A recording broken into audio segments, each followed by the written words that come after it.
Le train siffla une dernière fois, avant de s'immobiliser dans un nuage de vapeur épaisse.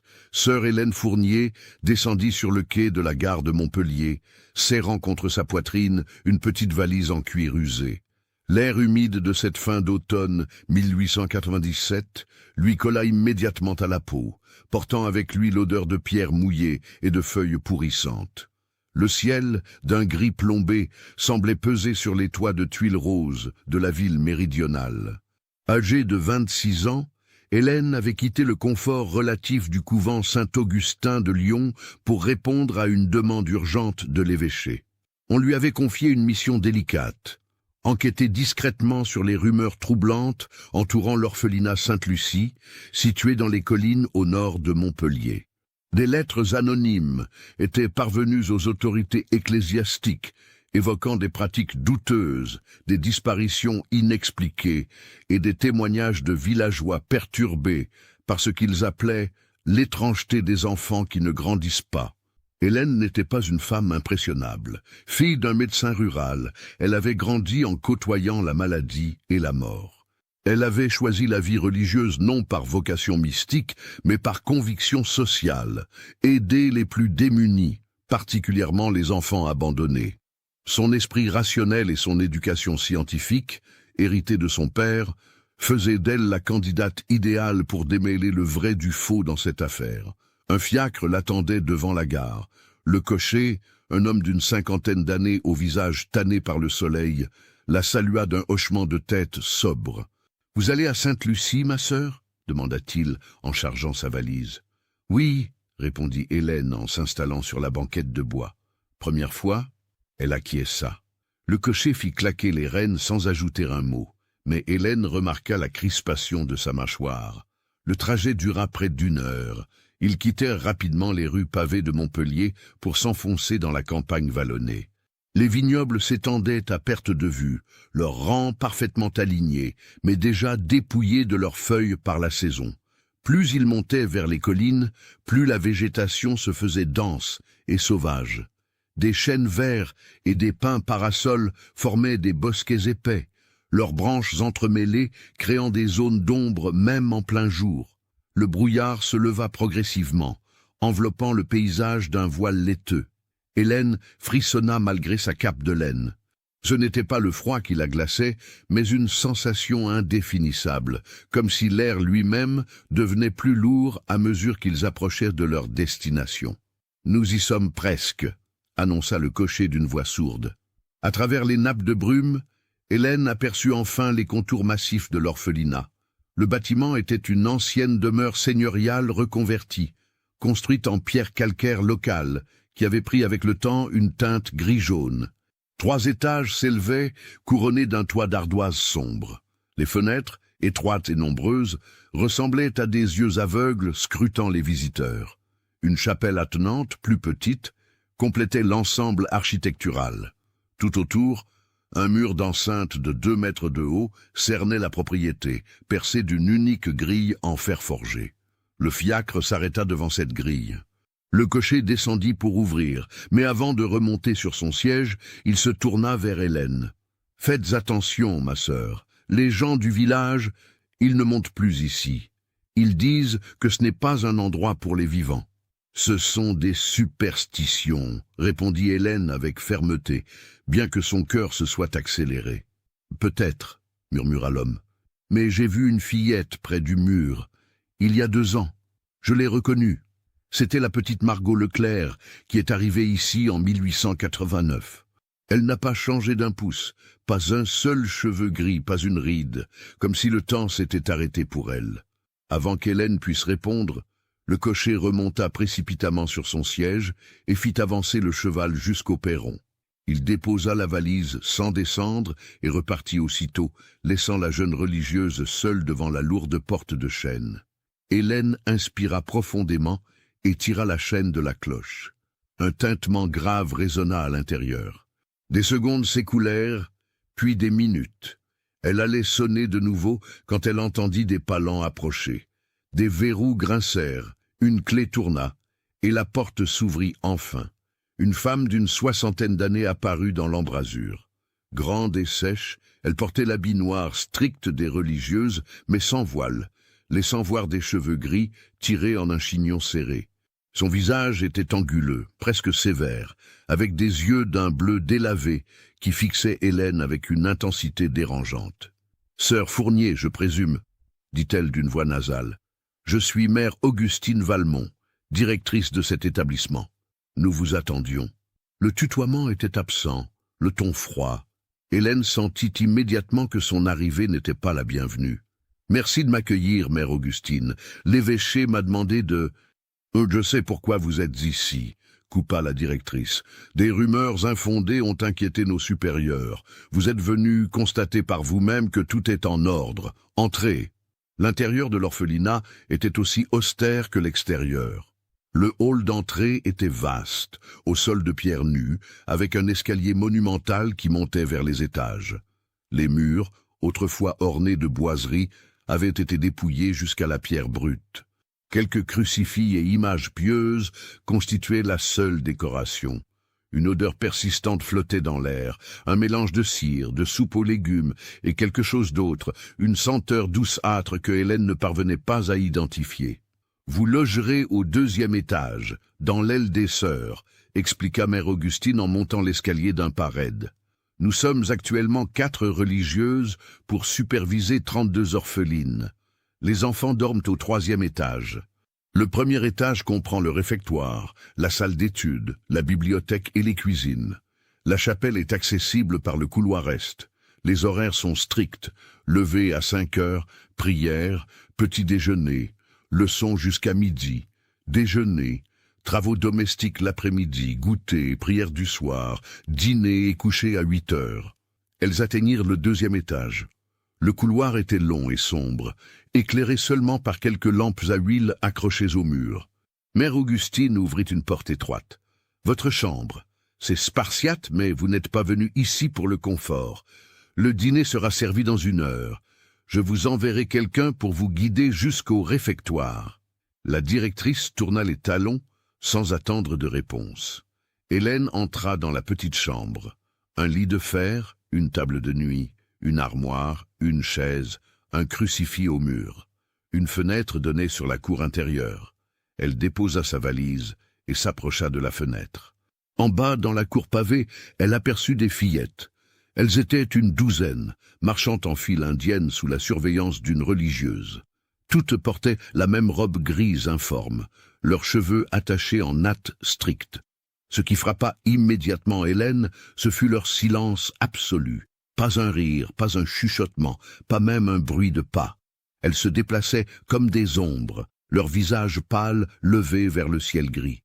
L'une d'elles tourna soudain la tête vers la fenêtre où se tenait Hélène.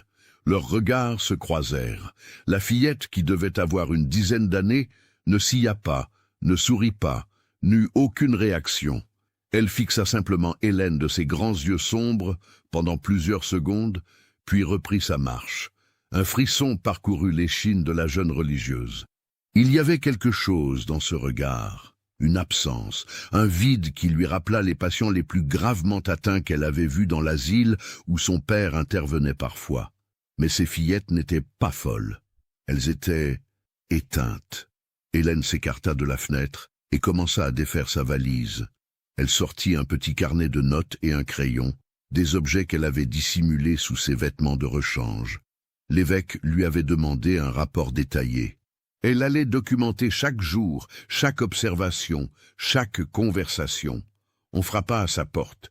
Une jeune religieuse d'une 20aine d'années entra, le regard fuyant. « Sœur Fournier, je suis sœur Béatrice. Je dois vous conduire au réfectoire. »« Merci, sœur Béatrice. Vous êtes ici depuis longtemps ?»« 2 ans, ma sœur, » répondit la jeune femme d'une voix à peine audible. Elles descendirent ensemble au 1er étage. Le réfectoire était une grande salle voûtée avec de longues tables de bois. Les orphelines étaient déjà assises, parfaitement alignées, les mains jointes, attendant la bénédiction. Hélène prit place à la table réservée aux religieuses, face à mère Augustine et 2 autres sœurs plus âgées qui ne se présentèrent pas. Le repas fut servi. Une soupe claire avec quelques morceaux de légumes et un quignon de pain noir. Les fillettes mangeaient en silence, avec des gestes mécaniques, presque synchronisés. Hélène observa leur visage. Certaines semblaient avoir 7 ou 8 ans, d'autres 12 ou 13. Mais toutes partageaient cette même expression vide, cette même pâleur maladive, comme si elles n'avaient pas vu le soleil depuis des mois. « Les enfants sont très disciplinés », commenta Hélène à voix basse. « La discipline est essentielle pour leur salut, » répondit Mère Augustine, sans lever les yeux de son assiette. « Ce sont des orphelines, des enfants du péché pour la plupart, nés hors mariage ou abandonnés. Nous leur offrons un toit, une éducation religieuse et morale. En échange, nous exigeons l'obéissance absolue. Elle semble très calme. C'est le résultat d'une éducation stricte. Les enfants turbulents perturbent l'ordre. Nous avons développé des méthodes pour canaliser leur énergie. » Hélène nota mentalement ces mots. Méthode pour canaliser leur énergie. Que signifiait cette expression? Après le repas, les orphelines se levèrent d'un même mouvement et quittèrent le réfectoire en file indienne.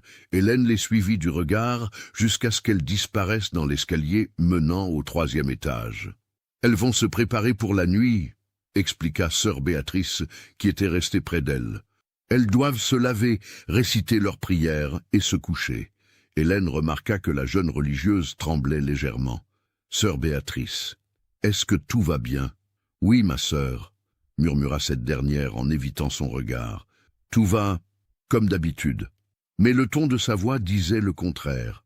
Hélène décida de ne pas insister pour le moment.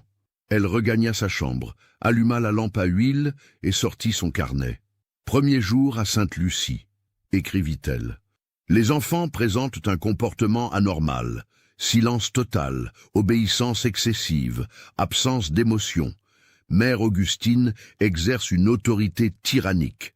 Sœur Béatrice semble terrifiée.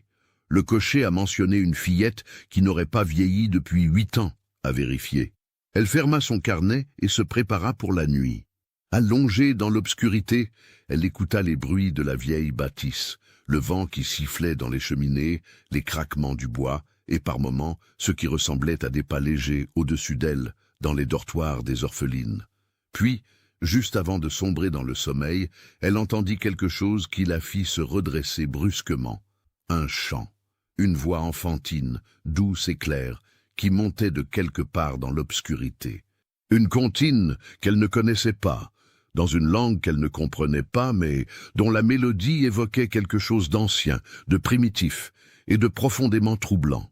Le chant cessa aussi soudainement qu'il avait commencé, laissant Hélène le cœur battant dans le silence épais de la nuit. « D'où me suivez-vous? Laissez un commentaire. » Les premiers jours à l'orphelinat Sainte-Lucie s'écoulèrent dans une routine immuable. Hélène assistait aux offices, prenait ses repas avec les autres religieuses, observait les orphelines pendant leurs leçons et leurs travaux.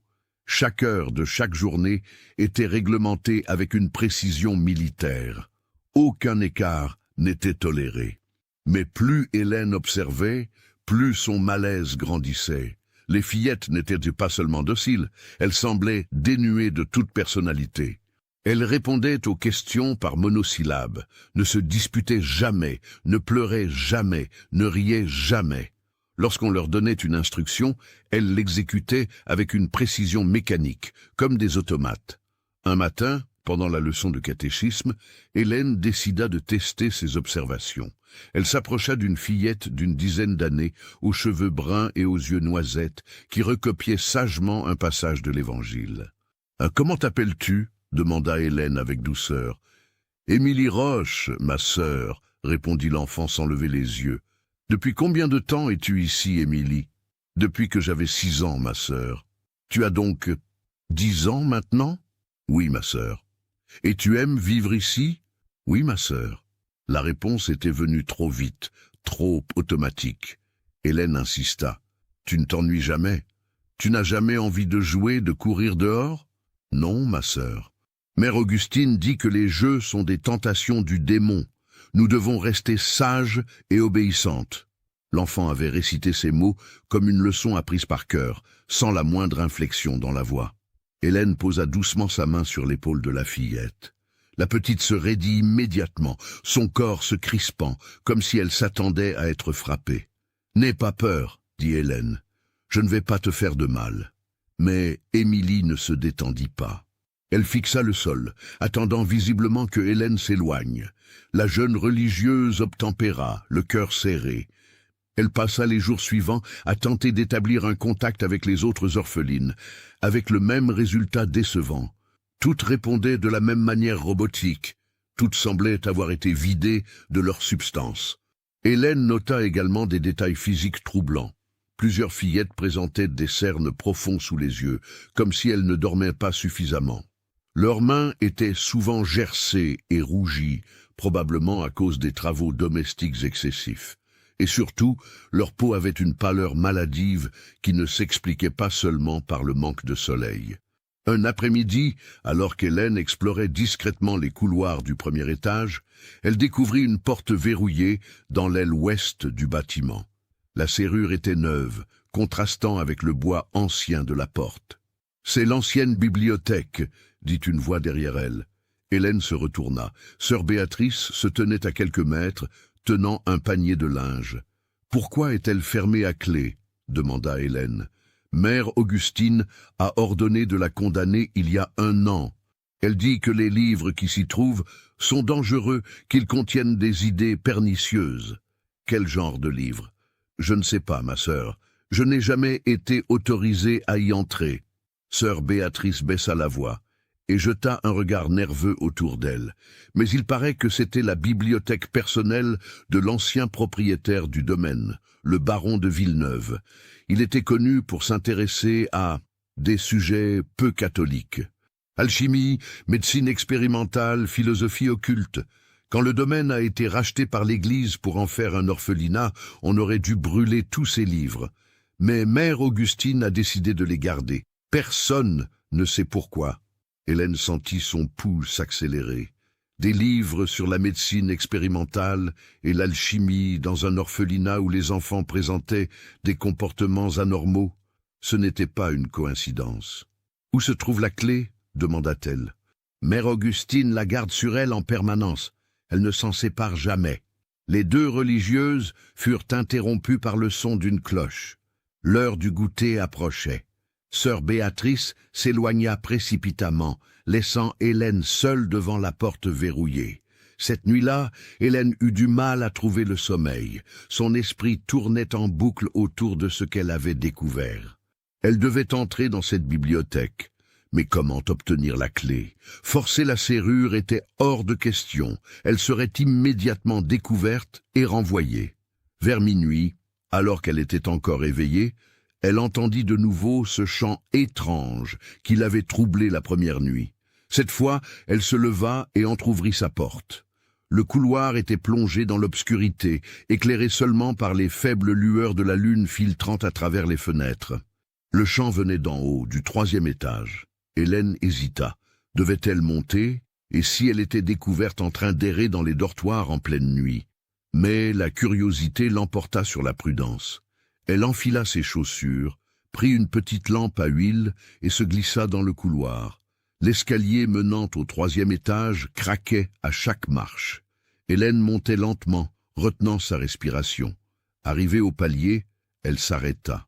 Le chant avait cessé. Un long couloir s'étendait devant elle, bordé de portes closes. Le dortoir principal était au fond. Elle s'en approcha à pas de loup. La porte était entr'ouverte. Hélène jeta un coup d'œil à l'intérieur. Dans la pénombre, elle distingua les rangées de lits de fer alignés contre les murs. Les fillettes dormaient, ou du moins semblaient dormir, immobiles sous leur couverture grise. Mais quelque chose attira son attention.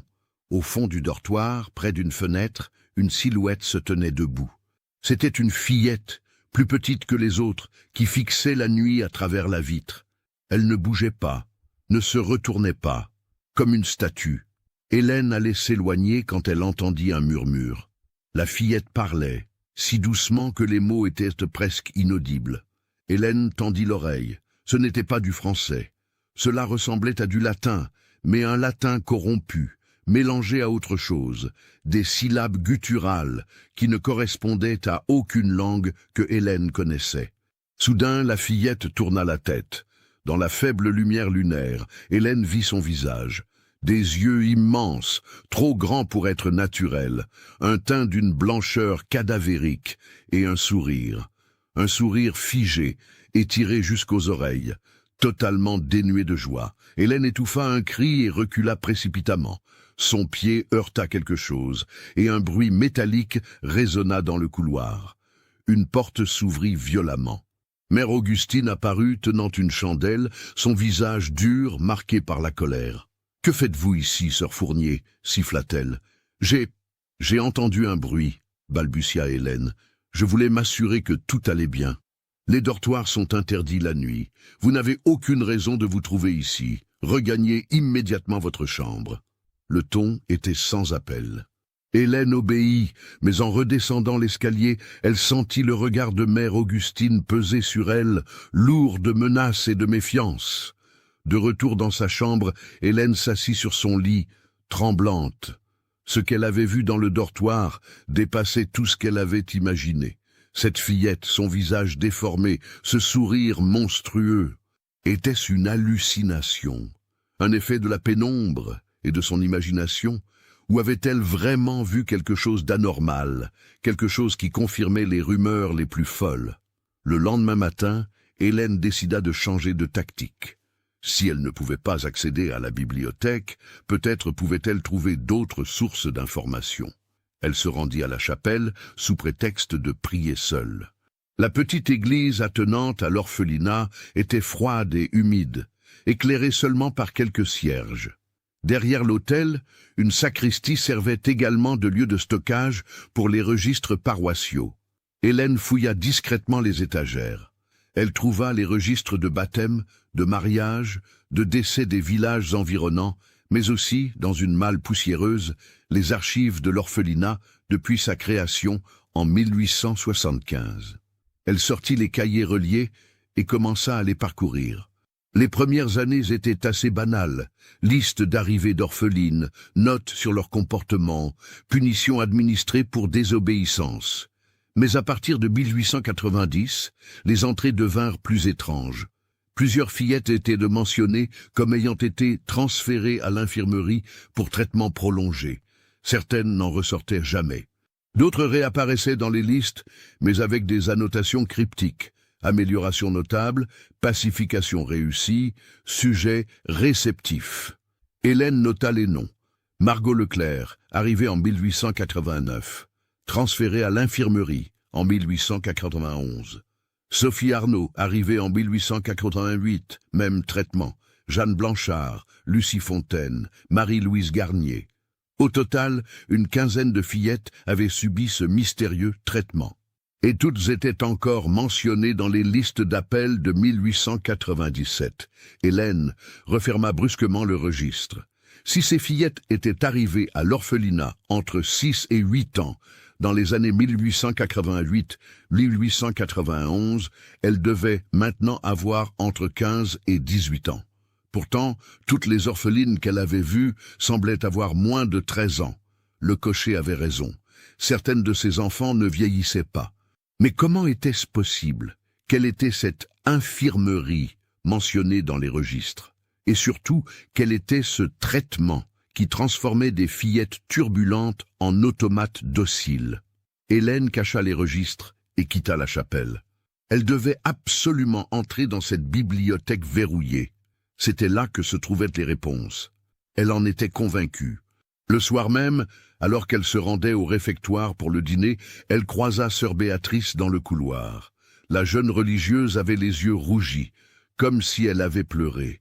« Sœur Béatrice, que se passe-t-il » demanda Hélène en la prenant par le bras. « C'est Émilie » murmura la jeune femme. « Mère Augustine l'a emmenée à l'infirmerie ce matin. Elle dit qu'Émilie a montré des signes de rébellion. » Le sang d'Hélène se glaça. Émilie Roche. La fillette à qui elle avait parlé quelques jours plus tôt. « Où est cette infirmerie ?»« Dans les sous-sols, mais on n'a pas le droit d'y aller. Personne n'y va, sauf Mère Augustine. Et quand les fillettes en ressortent, elles ne sont plus les mêmes. » Sœur Béatrice éclata en sanglots. Hélène la serra contre elle, sentant la terreur de la jeune femme se communiquer à son propre corps. Elle devait agir, et vite. Chaque jour qui passait, une enfant risquait de subir ce traitement mystérieux. Chaque jour, l'horreur se perpétuait dans les entrailles de cet orphelinat maudit. Cette nuit-là, Hélène ne dormit pas.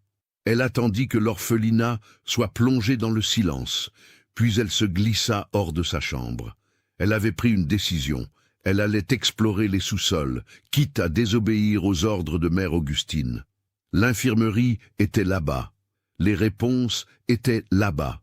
Elle descendit l'escalier principal jusqu'au rez-de-chaussée, puis chercha l'accès au sous-sol. Elle le trouva derrière la cuisine. Une porte de bois, renforcée de barres de fer. À sa grande surprise, elle n'était pas verrouillée. Hélène l'ouvrit lentement. Un escalier de pierre descendait dans l'obscurité. L'air qui remontait était froid et chargé d'une odeur âcre, médicinale. Elle alluma sa lampe et commença à descendre. Les marches étaient usées, glissantes. Les murs suintaient d'humidité. Au bas de l'escalier, un couloir s'étirait, bordé de portes métalliques. Hélène s'approcha de la première et regarda à travers le petit Judas grillagé. Ce qu'elle vit la fit reculer, horrifiée. La cellule ne mesurait pas plus de 2 mètres carrés. Sur un lit de fer rouillé, une forme humaine était allongée, attachée par des sangles de cuir. Hélène approcha sa lampe du Judas, le cœur battant à tout rompre. C'était une fillette, mais son visage était méconnaissable. Gonflé, couvert de marbrures violacées, les yeux révulsés, la bouche entr'ouverte sur une langue noircie. Autour de son cou, des marques sombres suggéraient une strangulation. Hélène porta la main à sa bouche pour retenir un cri. Cette enfant était morte. Morte récemment, à en juger par l'absence de rigidité cadavérique. Mais pourquoi la gardait-on ici, dans les sous-sols? Pourquoi ne l'avait-on pas enterrée décemment? Elle s'éloigna de cette première porte et examina les autres cellules. Dans la deuxième, une autre fillette était allongée, celle-ci vivante mais inconsciente, des tubes reliés à ses bras. Un liquide ambré s'écoulait lentement d'une fiole suspendue au-dessus du lit vers les veines de l'enfant. La troisième cellule était vide, mais les murs étaient couverts de traces sombres. Du sang séché reconnut Hélène avec horreur. Des éclaboussures qui montaient jusqu'au plafond, comme si quelque chose de violent s'était produit ici. Au fond du couloir, une porte différente des autres attira son attention.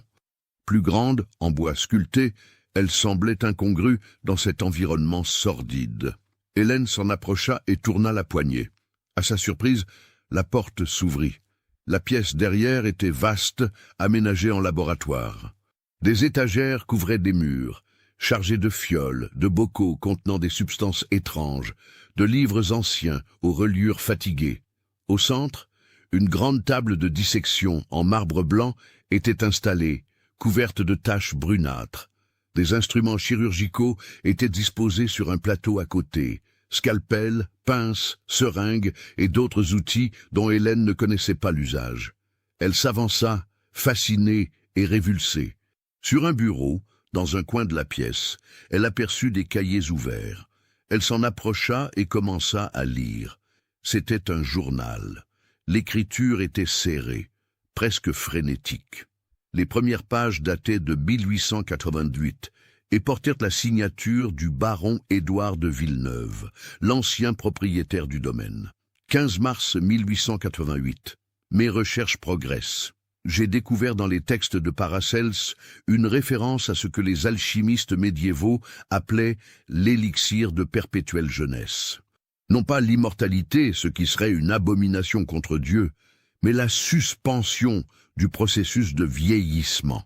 La clé résiderait dans une substance extraite de certaines glandes humaines, mélangée à des composés métalliques et à une préparation végétale issue d'une plante que les anciens nommaient l'herbe de l'oubli. Hélène tourna fébrilement les pages. Les entrées suivantes décrivaient des expérimentations sur des animaux, puis sur des sujets humains dont l'origine n'était pas précisée. Le baron évoquait des échecs répétés, des décès, des effets secondaires catastrophiques. Mais il persistait, obsédé par sa quête. 3 septembre 1889. Premier succès partiel. Le sujet numéro 12, une femme de 32 ans, a montré une stabilisation de son vieillissement cutané après 3 mois de traitement. Mais les effets psychologiques sont préoccupants. Perte progressive de la mémoire, atténuation des émotions, obéissance accrue aux suggestions. Il semblerait que le prix de la jeunesse éternelle soit l'effacement de la personnalité. Les mains d'Hélène tremblaient. Elle comprenait maintenant. Le baron de Villeneuve avait développé une substance qui ralentissait le vieillissement, mais au prix de la destruction mentale des sujets. Et d'une manière ou d'une autre, cette recherche s'était poursuivie après sa mort. Elle feuilleta rapidement le reste du journal jusqu'à la dernière entrée. 24 décembre 1890. Je suis mourant. Le cancer me dévore de l'intérieur. Ironique, n'est-ce pas? J'ai cherché à vaincre le temps, et c'est le temps qui me vint. J'ai transmis mes recherches à celle qui pourra les continuer, Mère Augustine Valmont. Elle était ma gouvernante avant de prendre le voile. Elle seule comprend l'importance de mon œuvre. Elle seule aura le courage de la poursuivre. Le domaine sera légué à l'Église pour en faire un orphelinat. Quel meilleur terrain d'expérimentation que des enfants sans famille, sans personne pour les réclamer. Mère Augustine saura trier, sélectionner, perfectionner. Mon nom sera oublié, mais mon œuvre survivra. Hélène laissa échapper le cahier, qui tomba sur le bureau avec un bruit sourd. Tout devenait clair. Mère Augustine n'était pas une simple directrice tyrannique. Elle était la complice, l'héritière scientifique d'un baron fou. Elle continuait ses expérimentations sur les orphelines, perfectionnant cette substance qui les maintenait jeunes, mais les vidait de toute humanité. Un bruit de pas dans l'escalier la fit sursauter. Quelqu'un descendait. Hélène éteignit précipitamment sa lampe et se cacha derrière la porte du laboratoire, le cœur battant à tout rompre. La lumière d'une chandelle apparut dans le couloir. Hélène risqua un coup d'œil. Mère Augustine avançait lentement, tenant d'une main la chandelle et de l'autre un plateau couvert d'un linge blanc. Elle s'arrêta devant l'une des cellules, sortit une clé de sa ceinture et ouvrit la porte. « Réveille-toi, Émilie, dit-elle d'une voix douce, presque maternelle. C'est l'heure de ton traitement. » Hélène entendit un gémissement faible, puis des sanglots étouffés. La voix de la fillette brisée par la terreur. « Non, s'il vous plaît, je serai sage, je promets. » « Tu as déjà promis, Émilie. Mais tu as parlé à cette nouvelle sœur. Tu lui as répondu avec trop de détails. Tu as montré de la personnalité. C'est inacceptable. Nous devons corriger cela. » Des bruits de lutte, des cris étouffés, puis le silence. Mère Augustine ressortit de la cellule, portant Émilie inerte dans ses bras. Elle se dirigea vers le laboratoire. Hélène se plaqua contre le mur, dans l'ombre, retenant sa respiration. Mère Augustine entra et déposa la fillette sur la table de dissection. Elle alluma les lampes à huile disposées autour de la pièce, inondant le laboratoire d'une lumière jaune et tremblotante. Cachée derrière une étagère, Hélène observait, paralysée par l'horreur. Mère Augustine prépara une seringue, la remplissant d'un liquide verdâtre prélevé dans l'une des fioles. Puis elle retroussa la manche de la robe d'Émilie et enfonça l'aiguille dans le bras de la fillette. « Voilà, ma petite, murmura-t-elle. Dans quelques jours, tu seras parfaite, obéissante, tranquille. Tu ne te souviendras plus de tes parents, de ta vie d'avant. Tu ne voudras plus rien, tu ne désireras plus rien. Tu seras une bonne petite orpheline comme les autres. » Émilie gémit faiblement. Ses paupières papillonnèrent, puis se fermèrent. Son corps se détendit complètement. Mère Augustine rangea sa seringue et se dirigea vers le bureau. Elle s'assit et ouvrit un grand registre. Hélène retint un cri. Si la directrice se retournait, elle la verrait. Mais Mère Augustine était concentrée sur ses notes. Elle écrivait rapidement, documentant le traitement administré à Émilie. Hélène profita de ce moment pour se glisser silencieusement vers la porte. Elle était presque sortie quand son pied heurta une petite table. Un bocal vacilla et tomba, se brisant sur le sol de pierre avec un fracas assourdissant. Mère Augustine se leva d'un bond et se retourna. Leurs regards se croisèrent. Pendant une seconde, personne ne bougea. Puis un sourire lent, terrifiant, étira les lèvres de la directrice. Sœur Fournier, je me demandais combien de temps il vous faudrait pour découvrir cet endroit. Vous êtes plus curieuse que je ne le pensais. C'est regrettable. Hélène recula vers la porte, mais Mère Augustine avançait déjà vers elle, avec une détermination froide dans les yeux. « Vous ne comprenez pas ce que vous avez vu, » continua la directrice. « Vous pensez que je suis un monstre. Mais je sauve ces enfants. Je les libère de leur nature pécheresse, de leurs désirs impurs, de leurs émotions destructrices. Elles deviennent pures, dociles, parfaites. » Hélène trouva enfin sa voix. « Vous les détruisez, vous les videz de leur humanité. Ce que vous faites est une abomination. »« L'humanité est une abomination, » rétorqua Mère Augustine. « Ces enfants sont nés dans le péché. Elles sont le fruit de la luxure, de l'abandon, de la misère. Sans moi, elles deviendraient des prostituées, des voleuses, des pécheresses. Je leur offre une vie meilleure, une vie sans souffrance, sans désir, sans corruption. Une vie sans âme, » rectifia Hélène. « L'âme est surestimée. » Mère Augustine était maintenant à moins d'1 mètre d'elle. Hélène aperçut sur le bureau, à portée de main, un scalpel. Elle le saisit et le pointa vers la directrice. « Ne vous approchez pas. » Mère Augustine éclata d'un rire sec, sans joie. « Vous croyez vraiment pouvoir m'arrêter ? Vous, une petite sœur naïve, envoyée par un évêché qui ne se soucie pas vraiment de ce qui se passe ici ? Personne ne viendra vous sauver, sœur Fournier. Personne ne sait que vous êtes dans ces sous-sols. Et demain matin, quand on vous cherchera, on ne trouvera qu'une cellule vide. Vous serez devenue l'une de mes patientes. Si cette histoire macabre vous a donné des frissons, partagez-la avec un ami qui aime les contes d'horreur. » Hélène sentit la terreur l'envahir, mais elle se força à rester calme. Elle devait gagner du temps, trouver une issue. « L'évêque sait que je suis ici.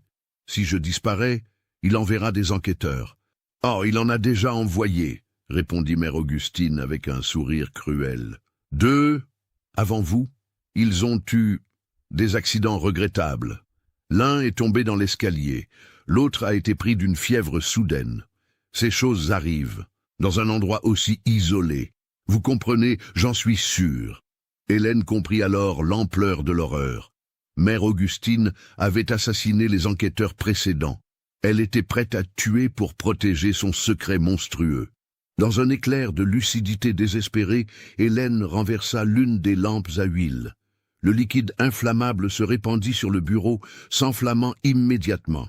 Les flammes bondirent, léchant les papiers, les livres, les étagères. Mère Augustine poussa un cri de rage et se précipita pour éteindre le feu, oubliant momentanément Hélène. La jeune religieuse en profita pour s'élancer hors du laboratoire et remonter l'escalier à toute vitesse. Derrière elle, elle entendait les hurlements de Mère Augustine, le crépitement des flammes qui se propageaient rapidement dans le laboratoire saturé de produits chimiques. Une explosion sourde secoua les sous-sols. Hélène trébucha, mais se releva et continua sa course. Elle émergea dans la cuisine, referma violemment la porte des sous-sols et poussa devant elle une lourde armoire pour la bloquer. Puis, elle courut vers l'escalier principal. Mais avant qu'elle n'atteigne la première marche, une silhouette lui barra le chemin. Sœur Béatrice se tenait là, les yeux écarquillés, le visage blême. « Qu'est-ce qui se passe? Qu'avez-vous fait ?»« Mère Augustine, elle expérimente sur les enfants. Elle les empoisonne. J'ai mis le feu au laboratoire. Nous devons fuir, appeler les autorités. »« Non, » murmura sœur Béatrice en secouant la tête. « Non, non, non. Si le laboratoire est détruit, si les traitements s'arrêtent, elles vont se réveiller. » Hélène la saisit par les épaules. « De quoi parlez-vous? Qui va se réveiller ?»« Les anciennes, » chuchota sœur Béatrice, les larmes ruisselant sur son visage. « Celles qui sont là depuis le début. Margot, Sophie, Jeanne. Elles n'ont pas vieilli depuis 10 ans, mais ce n'est pas parce qu'elles sont jeunes, c'est parce qu'elles sont suspendues entre la vie et quelque chose d'autre. Le traitement les maintient dociles, endormies. Mais si ça s'arrête, elles vont revenir, et elles auront faim. » Hélène sentit ses jambes se dérober sous elle. Ce n'était pas possible. Ce que disait sœur Béatrice dépassait l'entendement. Un grondement monta des sous-sols, puis un autre, et un autre encore, comme si quelque chose se réveillait dans les profondeurs de l'orphelinat. À l'étage supérieur, les portes du dortoir s'ouvrirent brusquement. Les fillettes en sortirent, non plus en rang ordonné, mais en masse confuse, titubante, les yeux vides, soudain emplis d'une lueur terrifiante. Et elles descendirent l'escalier, toutes ensemble, dans un silence de mort. Hélène et sœur Béatrice reculèrent instinctivement vers le hall d'entrée alors que les orphelines descendaient l'escalier. Leur démarche était saccadée, mécanique, comme si leur corps réapprenait à bouger après une longue immobilité. Leur visage, d'ordinaire si vide d'expression, était maintenant tordu par quelque chose qui ressemblait à de la douleur, ou peut-être à une faim primordiale. « Qu'est-ce qu'elles veulent ?» demanda Hélène, la voix tremblante. Sœur Béatrice ne répondit pas. Elle fixait les fillettes avec une expression d'horreur mêlée de pitié. La première à atteindre le bas de l'escalier était une petite fille d'environ 8 ans, aux cheveux blonds et aux yeux d'un bleu délavé. Elle s'arrêta devant Hélène et leva la main comme pour la toucher. Ses lèvres bougèrent, formant des mots sans son. « Maman, où est maman ?» Hélène sentit son cœur se briser. Ces enfants n'étaient pas des monstres, elles étaient des victimes. Le traitement de mère Augustine les avait dépouillées de leurs souvenirs, de leurs émotions, de leur humanité. Et maintenant que l'effet de la substance s'estompait, elles retrouvaient des bribes de ce qu'elles avaient été, des fragments de conscience qui remontaient à la surface comme des corps noyés. « Je ne sais pas, ma petite, » murmura Hélène en s'agenouillant devant l'enfant, « mais nous allons te sortir d'ici, je te le promets. » Un cri strident déchira l'air. Toutes les têtes se tournèrent vers l'escalier menant au sous-sol. La porte que Hélène avait bloquée explosa soudain, arrachée de ses gonds. Mère Augustine émergea des flammes et de la fumée, son habit noir roussi, son visage noirci de suie, ses yeux brillants d'une fureur démente. « Vous !» hurla-t-elle en pointant Hélène du doigt. « Vous avez détruit l'œuvre de toute une vie, des années de recherche, anéanties. » Derrière elle, d'épaisses volutes de fumée envahissaient le rez-de-chaussée. Le feu se propageait rapidement, alimenté par les vieux boiseries et les produits chimiques du laboratoire. Il fallait évacuer l'orphelinat, et vite. Hélène se leva, faisant barrage de son corps entre les enfants et la directrice démente. « Votre œuvre, c'était une abomination. Vous avez torturé ces enfants, vous avez détruit leur esprit. Je les ai sauvés, » rugit mère Augustine. Sans moi, elles n'étaient rien, des bâtardes, des orphelines sans avenir. Je leur ai donné un but, une pureté. Vous leur avez volé leur vie. Les orphelines, troublées par la fumée et les cris, commençaient à paniquer. Certaines toussaient, d'autres pleuraient, retrouvant enfin la capacité d'exprimer leur détresse. Sœur Béatrice tenta de les regrouper, de les pousser vers la sortie, mais elles étaient trop nombreuses, trop désorientées. Mère Augustine avança vers Hélène, brandissant un tisonnier qu'elle avait ramassé près de la cheminée du hall. « Vous allez mourir ici, sœur Fournier, vous et toutes ces petites ingrates. L'orphelinat brûlera, et avec lui, tous les témoins de mes recherches. » Mais avant qu'elle ne puisse frapper, l'une des fillettes les plus âgées, une adolescente d'environ 15 ans aux cheveux noirs, se jeta sur la directrice. Puis une autre, et une autre encore. En quelques secondes, mère Augustine disparut sous un essaim d'enfants qui la frappaient, la griffaient, libérant des années de rage et de souffrance refoulées. Hélène voulut intervenir, mais sœur Béatrice la retint. « Laissez-les, » murmura-t-elle. « Elles ont le droit, après tout ce qu'elle leur a fait, elles ont le droit. » Les cris de mère Augustine cessèrent rapidement. Quand les fillettes se dispersèrent, la directrice gisait sur le sol de pierre, immobile, son visage méconnaissable. « Il faut sortir, maintenant !» cria Hélène. Elle saisit la poignée de la grande porte d'entrée et la tira. À sa grande surprise, elle s'ouvrit facilement. Dehors, la nuit était encore noire, mais l'aube approchait. Un vent froid s'engouffra dans le hall, attisant les flammes qui avaient maintenant atteint le premier étage. « Sœur Béatrice, aidez-moi à faire sortir les enfants. » Ensemble, elles poussèrent, tirèrent, portèrent les orphelines une par une hors du bâtiment en feu. Beaucoup étaient en état de choc, incapables de marcher seuls. D'autres couraient dans toutes les directions, affolés par les flammes et la fumée. Hélène compta mentalement. 32 orphelines, selon les registres. Elle en avait vu au moins 25 sortir. Mais où étaient les autres? « Il en manque !» cria-t-elle à sœur Béatrice. « Il faut retourner à l'intérieur. C'est trop dangereux. Le toit va s'effondrer. Je ne peux pas les laisser brûler vives. » Sans attendre de réponse, Hélène replongea dans l'orphelinat. La fumée était maintenant si épaisse qu'elle distinguait à peine le sol. Elle rampa vers l'escalier, se guidant au toucher. Au premier étage, les flammes dansaient sur les murs, léchant les portes des salles de classe et du réfectoire. Elle entendit un gémissement faible. Suivant le son, elle découvrit 3 fillettes recroquevillées dans un coin, trop terrifiées pour bouger.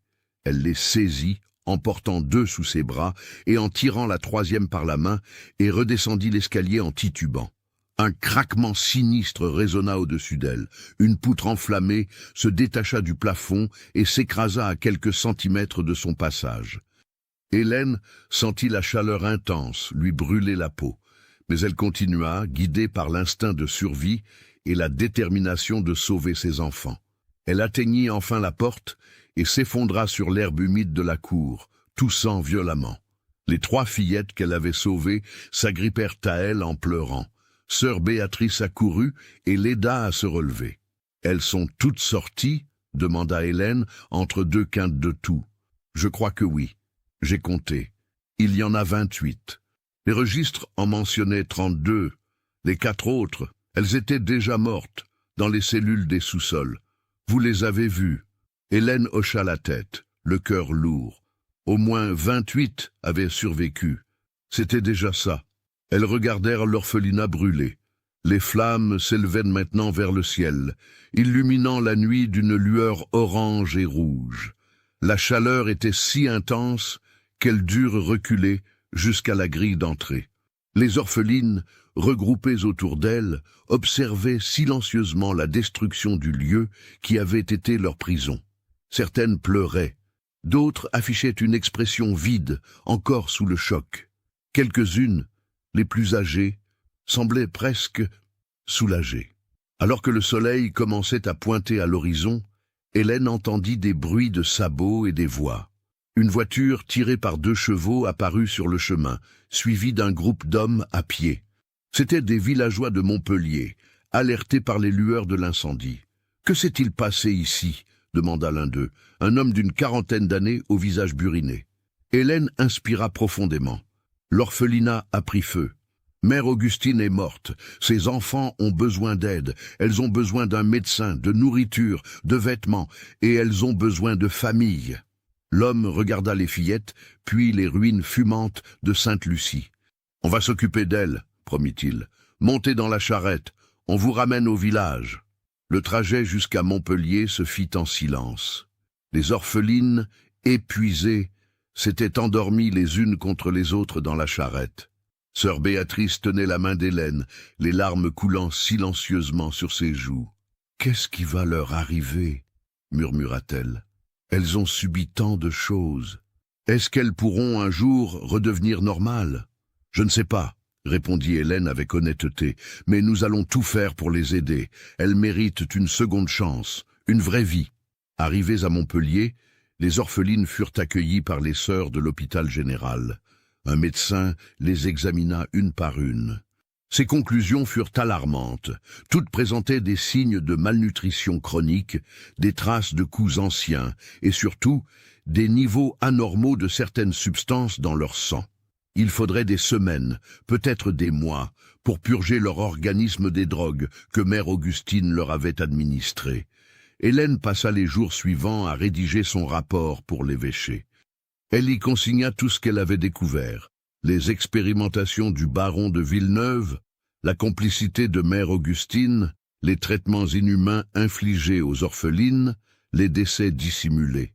Elle joignit les pages du journal qu'elle avait réussi à sauver des flammes, ainsi que les registres de la chapelle. L'affaire fit scandale. L'évêque ordonna une enquête approfondie. On exhuma les corps enterrés dans le petit cimetière de l'orphelinat, et on découvrit que plusieurs fillettes avaient été victimes de violences mortelles. Le diocèse présenta des excuses publiques et promit une indemnisation pour les survivantes. Mais Hélène savait que l'argent ne pourrait jamais compenser ce que ses enfants avaient perdu.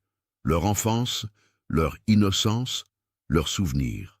Certaines ne recouvreraient jamais complètement leur mémoire ou leur capacité émotionnelle. Le traitement de Mère Augustine avait causé des dommages irréversibles. Pourtant, il y eut des miracles. Margot Leclerc, la fillette que le cocher avait mentionnée, retrouva progressivement ses souvenirs. Elle se rappela sa mère, morte en couche, et son père qui l'avait abandonnée à l'orphelinat avant de disparaître. Des recherches furent lancées et on finit par retrouver l'homme, vivant à Lyon sous un faux nom. Les retrouvailles furent douloureuses mais nécessaires. D'autres orphelines furent adoptées par des familles du village qui, émues par leur histoire, décidèrent de leur offrir un foyer. Certaines, trop traumatisées, durent rester à l'hôpital pendant des années, soignées par des médecins aliénistes, qui tentaient de comprendre les effets à long terme des substances administrées. Soutenez notre chaîne en cliquant sur le bouton « Merci » en forme de cœur, afin que nous puissions continuer à vous proposer des histoires aussi sombres et captivantes que celle-ci. Quant à Hélène, elle ne retourna jamais au couvent Saint-Augustin de Lyon. Elle décida de rester à Montpellier, où elle fonda une institution pour enfants abandonnés, basée sur des principes radicalement opposés à ceux de Sainte-Lucie. Son orphelinat était un lieu de lumière, de jeu, d'apprentissage dans la joie. Les enfants y étaient traités avec respect et affection. Ils avaient le droit de rire, de pleurer, de se mettre en colère, d'être humains. Sœur Béatrice devint son bras droit. Ensemble, elles accompagnèrent les survivantes de Sainte-Lucie dans leur long chemin vers la guérison. Mais les cauchemars ne disparurent jamais complètement. Hélène se réveillait souvent en sursaut, hantée par l'image de ses fillettes au regard vide, descendant l'escalier dans un silence de mort. Elle revoyait le visage déformé de Mère Augustine, son sourire cruel, sa conviction absolue d'être dans son bon droit. Elle avait appris une vérité terrible. Le mal n'avait pas toujours l'apparence du mal. Parfois, il se déguisait en vertu, en ordre, en discipline. Parfois, les monstres portaient l'habit religieux et récitaient des prières. Et cette vérité-là, Hélène ne l'oublierait jamais. 10 ans s'étaient écoulés depuis l'incendie de l'orphelinat Sainte-Lucie. Nous étions maintenant en 1907 et Montpellier avait bien changé. La ville s'était modernisée, des tramways électriques circulaient dans les rues, l'éclairage au gaz avait été remplacé par l'électricité dans le centre-ville. Le monde avançait inexorablement vers un nouveau siècle plein de promesses et de bouleversements. Hélène Fournier, maintenant âgée de 36 ans, dirigeait toujours son orphelinat, rebaptisé la Maison de l'Espérance. L'institution accueillait une quarantaine d'enfants, garçons et filles, orphelins ou abandonnés. Contrairement à Sainte-Lucie, c'était un lieu de vie joyeux, où les rires d'enfants résonnaient dans les couloirs, où les cours de récréation étaient remplis de jeux et de courses. Mais ce matin de novembre, alors que le brouillard enveloppait à nouveau les collines de Montpellier, Hélène reçut une lettre qui allait rouvrir les blessures du passé. Elle reconnut immédiatement l'écriture maladroite sur l'enveloppe. C'était celle d'Émilie Roche, l'une des survivantes de Sainte-Lucie. Émilie avait maintenant 20 ans. Elle vivait à Paris, où elle travaillait comme couturière. Elle correspondait régulièrement, et Hélène était fière du chemin parcouru par la jeune femme. Mais le contenu de cette lettre était troublant. Chère sœur Hélène, j'espère que cette lettre vous trouvera en bonne santé. Je vous écris aujourd'hui, car quelque chose d'étrange se passe. Depuis quelques semaines, j'ai des rêves. Non, pas des rêves. Des souvenirs. Des images qui remontent à la surface, des choses que j'avais oubliées ou que mon esprit avait enfouies. Je me souviens de ce qui s'est passé dans les sous-sols de Sainte-Lucie, les injections, la douleur, la sensation de mon esprit qui se dissolvait, comme si on m'arrachait des morceaux de moi-même. Mais je me souviens aussi d'autre chose. Avant que Mère Augustine ne commence ses traitements, il y avait quelqu'un d'autre, un homme, un médecin, je crois. Il venait la nuit, et il nous emmenait une par une dans une pièce cachée que je n'ai jamais revue après. Ce qui m'inquiète, c'est que je ne suis pas la seule. J'ai retrouvé Margot et Sophie. Elles ont les mêmes souvenirs qui ressurgissent. Et nous avons toutes fait le même cauchemar récurrent. Une porte au fond des sous-sols, une porte que nous n'avons jamais vue ouverte, mais derrière laquelle nous entendions des voix. Des voix qui parlaient dans une langue ancienne, qui prononçaient des mots qui nous glaçaient le sang. Sœur Hélène, je sais que cela va vous sembler fou, mais je crois que nous n'avons pas découvert toute la vérité sur Sainte Lucie. Il y avait quelque chose de plus profond, de plus ancien que les expérimentations de Mère Augustine, et je crois que cette chose n'a pas disparu dans l'incendie. Pourriez-vous retourner là-bas, juste pour vérifier? Je sais que je vous demande beaucoup, mais je ne retrouverai pas la paix tant que je ne saurai pas. Avec toute mon affection, Émilie. Hélène posa la lettre sur son bureau et regarda par la fenêtre. Les ruines de Sainte-Lucie étaient toujours là-haut, dans les collines. Personne n'avait reconstruit sur ce terrain maudit. La végétation avait repris ses droits, recouvrant les murs calcinés de lierre et de ronces. Elle n'était jamais retournée là-bas depuis cette nuit terrible. Elle avait voulu tourner la page, oublier. Mais les mots d'Émilie résonnaient dans son esprit, une porte cachée, des voix, quelque chose d'ancien.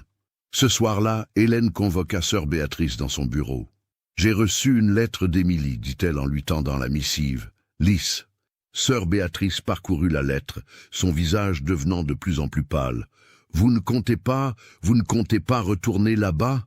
Je pense que nous le devons. Si Émilie a raison, si nous n'avons pas tout découvert, nous devons savoir, pour les survivantes, pour leur permettre de vraiment tourner la page. » Le lendemain matin, elles louèrent un fiacre et se rendirent aux ruines de Sainte-Lucie. Le cocher, un jeune homme qui ne connaissait pas l'histoire de l'orphelinat, les déposa devant la grille rouillée et promit de les attendre. Hélène et Béatrice franchirent le seuil. Le spectacle était désolant. Les murs extérieurs tenaient encore debout, noircis par les flammes, mais le toit et les planchers s'étaient effondrés, laissant béantes les ouvertures des fenêtres. La végétation avait envahi la cour, transformant l'ancien orphelinat en une sorte de tombeau verdoyant. Elles se dirigèrent vers l'arrière du bâtiment, là où se trouvait l'entrée des sous-sols. L'escalier était encore accessible, bien que partiellement obstrué par des décombres. Armées de lampes à huile, elles descendirent prudemment. L'odeur était épouvantable, un mélange de moisis, de cendres froides et de quelque chose d'organique, de pourri. Les cellules où Hélène avait vu les fillettes enfermées étaient toujours là, leurs portes métalliques rouillées, ouvertes sur le vide. Le laboratoire n'était plus qu'un amas de débris calcinés. Où serait cette porte cachée dont parle Émilie, murmura Béatrice. Hélène examina les murs du couloir à la lueur de sa lampe. Au fond, derrière un amas de gravats, elle remarqua quelque chose d'inhabituel.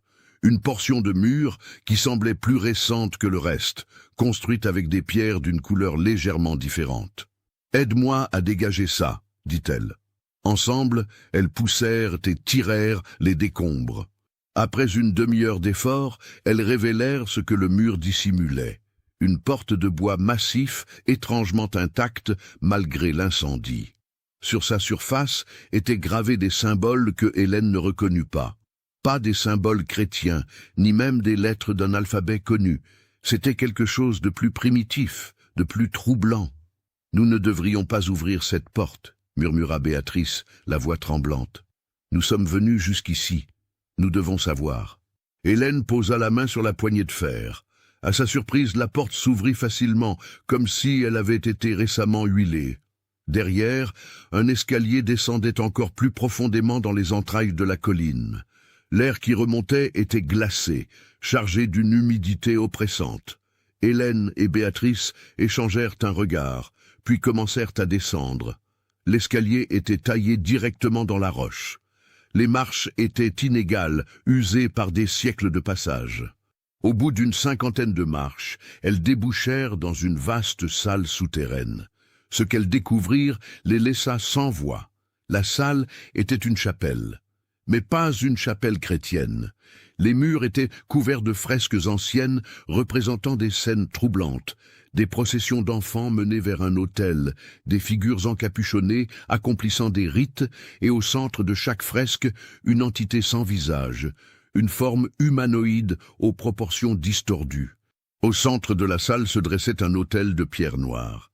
Sur sa surface étaient gravés les mêmes symboles que sur la porte, et tout autour, disposés en cercle, se trouvaient des ossements d'enfants. « Seigneur Dieu !» murmura Béatrice en se signant. « Qu'est-ce que c'est que cet endroit ?»« Je crois, » dit Hélène d'une voix blanche, « que nous venons de découvrir ce qui se trouvait ici bien avant l'orphelinat, bien avant le baron de Villeneuve. » Elle s'approcha de l'autel. Dans une niche creusée à sa base, elle trouva un livre, un très ancien livre, sa couverture de cuir craquelée, ses pages jaunies par le temps. Elle l'ouvrit avec précaution. Le texte était rédigé dans un mélange de latin et d'une autre langue, mais certains passages étaient lisibles. Hélène déchiffra lentement. « Ceux qui cherchent la jeunesse éternelle doivent savoir le prix. La vie se nourrit de vie, le temps se nourrit de temps. Pour suspendre le vieillissement d'un corps, il faut offrir le temps d'un autre. Les enfants sont les meilleurs vaisseaux, car leur temps est abondant, non encore consumé par les années. Ce lieu a été consacré à cet usage depuis la nuit des temps. Les anciens prêtres le savaient. Ceux qui viendront après doivent continuer le rituel. » Hélène referma le livre, horrifiée. Elle comprenait maintenant. L'orphelinat n'avait pas été construit par hasard sur ce site. Le baron de Villeneuve connaissait l'existence de cette chapelle souterraine. Ses recherches sur la jeunesse éternelle n'étaient pas seulement de l'alchimie expérimentale. Elles étaient basées sur un rituel ancien, probablement druidique ou pré-chrétien, un rituel qui exigeait le sacrifice d'enfants. Mère Augustine n'était pas seulement une scientifique folle, elle était la prêtresse de ce culte oublié, perpétuant une tradition millénaire. « Il faut sceller cet endroit, » dit Hélène. « Il faut le détruire pour que personne ne puisse jamais l'utiliser à nouveau. » Elles remontèrent rapidement à la surface. Hélène demanda au cocher de les conduire immédiatement chez les autorités. Elle raconta ce qu'elles avaient découvert. Cette fois, ce ne fut pas l'Église qui fut alertée, mais la police et les autorités civiles. Une équipe d'ouvriers fut envoyée pour sceller définitivement les sous-sols. On remplit les escaliers de béton. On dynamita les galeries souterraines. La chapelle païenne et ses ossements furent ensevelis sous des tonnes de roches et de mortier. Un prêtre vint bénir le site et y planter une grande croix de pierre. Mais Hélène savait qu'aucune bénédiction ne pourrait effacer complètement ce qui s'était passé ici. Trop de sang innocent avait été versé, trop de vies avaient été volées. Elle écrivit à Émilie pour lui raconter ce qu'elles avaient trouvé. La jeune femme lui répondit quelques semaines plus tard « Merci, sœur Hélène. Merci d'avoir eu le courage de retourner là-bas. Maintenant, je comprends. Nous n'étions pas seulement des cobayes pour les expériences de Mère Augustine, nous étions les victimes d'un rituel qui remontait à la nuit des temps. C'est terrible, mais étrangement, cela m'apporte une forme de paix. Je sais maintenant contre quoi nous avons survécu, et cela rend notre survie encore plus miraculeuse. Les cauchemars ne cesseront peut-être jamais complètement, mais au moins, je sais maintenant que ce n'était pas ma faute. Aucune d'entre nous n'était coupable. Nous étions des enfants innocentes, prises dans les mailles d'une folie qui nous dépassait. Je vais continuer à vivre, à aimer, à rire. C'est notre victoire, à nous les survivantes. Nous sommes toujours là, alors que Sainte-Lucie n'est plus que ruines et cendres. Avec toute ma gratitude et mon affection, Émilie. Hélène conserva cette lettre précieusement. Elle la relisait souvent, dans les moments de doute, quand les souvenirs de cette nuit terrible ressurgissaient. Les années passèrent. Les survivantes de Sainte-Lucie grandirent, se marièrent pour certaines, trouvèrent des métiers, construisirent des vies. Elles portaient toutes les cicatrices invisibles de leur enfance, mais elles avaient appris à vivre avec. Certaines devinrent mères, et elles élevèrent leurs enfants avec une tendresse farouche, déterminées à leur offrir l'amour qu'elles-mêmes n'avaient pas reçu. Quant à Hélène, elle continua son œuvre jusqu'à un âge avancé. La Maison de l'Espérance accueillit des centaines d'enfants au fil des décennies. Elle forma de nombreuses jeunes religieuses à ses méthodes pédagogiques basées sur le respect et l'affection. En 1935, alors qu'elle avait 64 ans et que sa santé déclinait, elle reçut une dernière visite. C'était Margot Leclerc, devenue une femme d'une cinquantaine d'années, accompagnée de ses 3 enfants et de ses 5 petits-enfants. « Je voulais que vous les rencontriez, » dit Margot en présentant sa famille. « Je voulais qu'ils sachent qui vous êtes, la femme qui m'a sauvé la vie. Pas seulement en me sortant de Sainte-Lucie, mais en me donnant une raison de continuer, de croire que je méritais d'être heureux. » Hélène, les larmes aux yeux, serra Margot dans ses bras. « Tu as fait tout le chemin toi-même, ma chère enfant.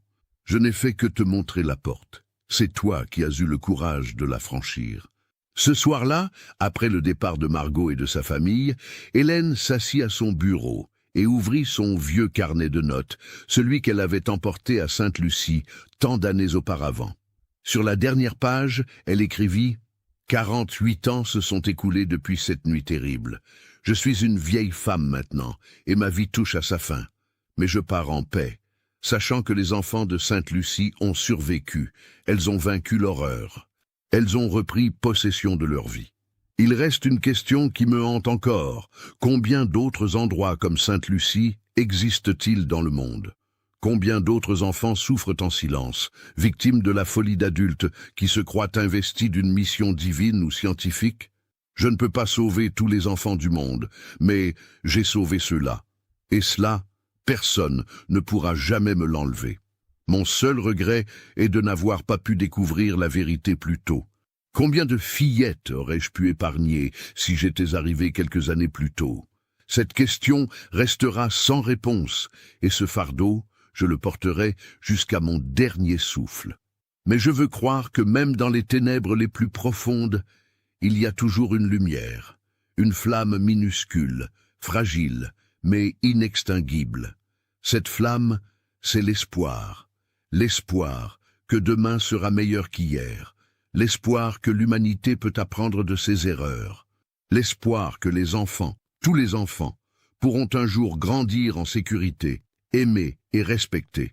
C'est cet espoir qui m'a porté tout au long de ma vie, et c'est cet espoir que je lègue à ceux qui viendront après moi.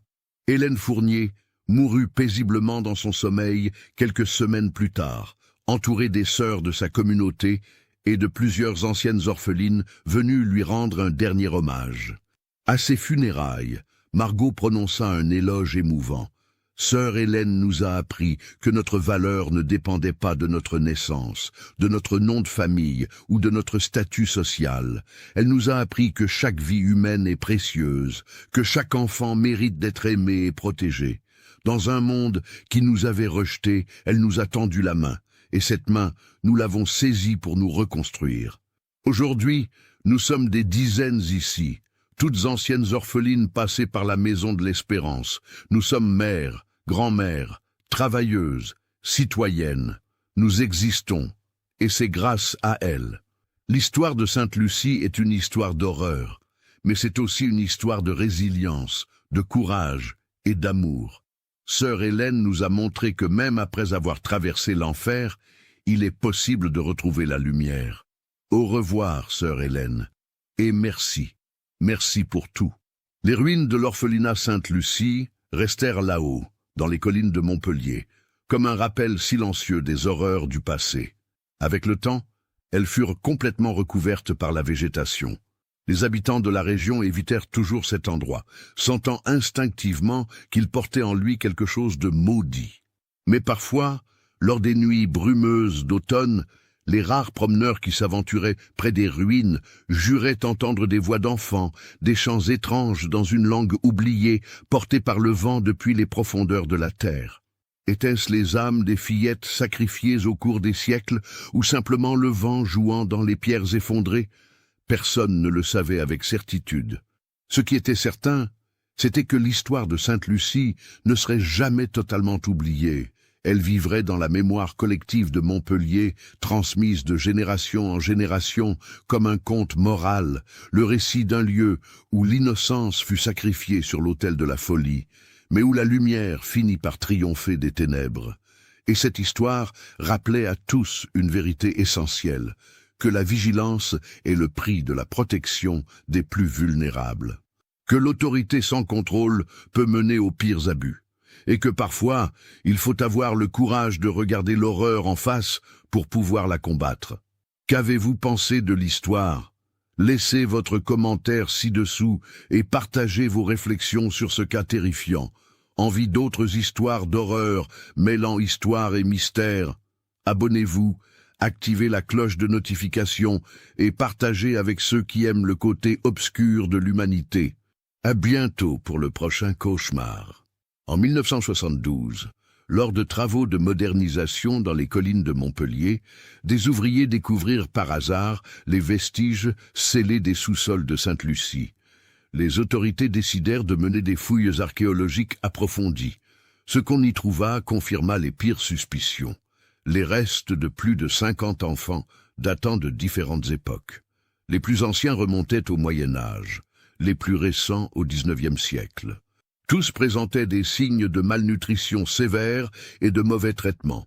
L'analyse des ossements révéla également des traces de substances chimiques inconnues dans les os les plus récents, confirmant l'existence des expérimentations de Mère Augustine. Les restes furent inhumés dans le cimetière municipal de Montpellier, sous une stèle portant l'inscription « À la mémoire des enfants de Sainte-Lucie, victimes innocentes de la cruauté humaine. Que leur sacrifice ne soit jamais oublié. » 1875-1897. Le site fut définitivement classé en zone protégée et interdit à la construction. Aujourd'hui, une petite chapelle commémorative se dresse à l'entrée du chemin menant aux anciennes ruines. Les habitants de Montpellier y déposent encore, chaque année, des fleurs en mémoire des fillettes disparues. Et dans les archives de l'évêché, soigneusement conservées, le rapport détaillé de sœur Hélène Fournier demeure un témoignage poignant d'une époque où les enfants abandonnés n'avaient aucune voix pour dénoncer les horreurs qu'ils subissaient. Un témoignage qui rappelle pour les générations futures qu'il faut toujours protéger les plus vulnérables, toujours écouter, toujours agir, car l'indifférence est la complice silencieuse de l'horreur. Les fillettes de Sainte-Lucie n'ont peut-être pas cessé de vieillir par magie, mais leurs histoires, elles, ne vieilliront jamais. Elles resteront gravées dans la pierre et dans les mémoires, avertissement éternel contre la barbarie déguisée en vertu. Et quelque part, dans les brumes de Montpellier, on dit que leurs voix résonnent encore, portées par le vent d'automne, chantant une complainte sans fin pour tous les enfants perdus du monde.